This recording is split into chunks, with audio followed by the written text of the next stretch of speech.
الحمدللہ رب العالمین اما بعد فاعوذ باللہ من الشیطان الرجیم بسم اللہ الرحمن الرحیم۔ ناظرین، آج میں آپ کو بی بی سکینہ کی پیاس اور آج کے مسلمانوں کا روزہ بتاؤں گی۔ جب زندان شام میں اللہ کے رسول صلی اللہ علیہ وآلہ وسلم کی نواسیاں قید تھیں، اس قید میں نواسہ رسول صلی اللہ علیہ وآلہ وسلم حضرت امام حسین کی ایک 4 سال کی بچی بھی تھی۔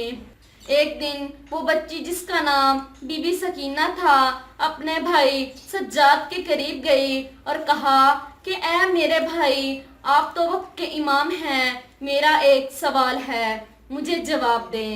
امام سجاد نے کہا، بولو بی بی سکینہ، پوچھو جو پوچھنا چاہتی ہو۔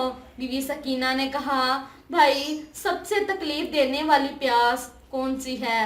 تو امام سجاد نے فرمایا، اے سکینہ، پیاس کے 4 مراحل ہیں جو سب سے زیادہ تکلیف دہ ہیں۔ بی بی سکینہ نے کہا، بھائی وہ کون سے ہیں؟ امام سجاد نے کہا، پہلا تکلیف دینے والا مراحل، جب انسان کی آنکھوں کے سامنے اندھیرا چھانے لگے اور اسے دیکھنے میں تکلیف ہو۔ بی بی سکینہ نے فرمایا، وہ کیسا ہوتا ہے؟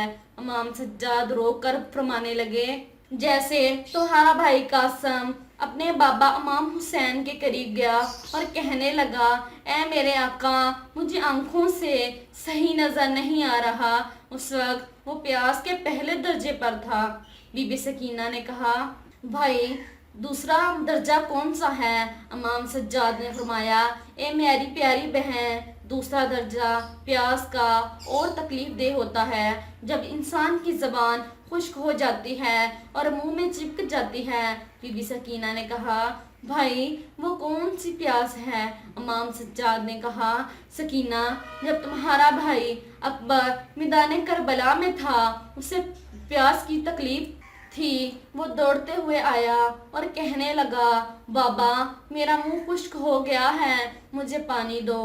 اور تمہارے بابا حسین نے کہا، اکبر تو اپنی زبان میرے منہ میں ڈال دے، شاید تمہیں آرام ملے۔ جب تمہارا بھائی اکبر نے تمہارے بابا کے منہ میں زبان ڈال لی اور رو کر زبان باہر نکال لی اور رو کر فرمانے لگے، بابا آپ کا منہ تو مجھ سے بھی زیادہ خشک ہے، وہ درجہ پیاس کا دوسرا درجہ ہے۔ بی بی سکینہ رو کر فرمایا، بھائی پیاس کا تیسرا درجہ کیسا ہے؟ امام سجاد نے کہا، وہ پہلے والوں سے بھی زیادہ تکلیف دہ ہے، جیسے مچھلی پانی کے بغیر تڑپتی ہے ویسی ہوتی ہے، وہ بار بار کبھی اپنا منہ کھولتی ہے اور کبھی بند کرتی ہے، ویسے ہی انسان تڑپنے لگتا ہے اور بار بار اپنا منہ کھولتا اور بند کرتا ہے۔ بی بی سکینہ نے رو کر کہا، میں نے وہ پیاس کا منظر دیکھا ہے جب کرب و بلا میں شہید ہو کر میرا بھائی اصغر تڑپ رہا تھا، کبھی پیاس سے منہ کھولتا اور کبھی بند کرتا تھا۔ امام سجاد نے کہا، ہاں سکینہ، پیاس کا وہ درجہ تیسرا درجہ ہے۔ بی بی سکینہ نے کہا، بھائی پیاس کا چوتھا درجہ کون سا ہے؟ امام سجاد خون کے آنسو رونے لگے اور فرمانے لگے، پیاس کا چوتھا درجہ وہ دردناک منظر ہے جب انسان کے جسم کی نمی ختم ہو جاتی ہے، انسان کے جسم کا پانی خشک ہو جاتا ہے، پھر انسان کی ہڈیوں کا گوشت انسان کی ہڈیوں کو چھوڑ دیتا ہے اور کپڑے زیر تن ہوتے ہیں، ان کی کھال میں پوست ہوتے ہیں۔ بی بی سکینہ نے رو کر کہا، میں نے وہ منظر نہیں دیکھا۔ امام سجاد نے کہنے لگے، اے سکینہ، جب تمہاری شہادت ہوگی تم اس پیاس کے درجے سے گزرو گی، تمہارا جسم کا گوشت تمہاری ہڈیوں کو چھوڑ دے گا اور تمہارے کپڑے اور تمہارے جسم کی کھال ایک ہو جائیں گی۔ یہ سب سن کر قید خانے میں گہرام مچ گیا، سب رونے لگے۔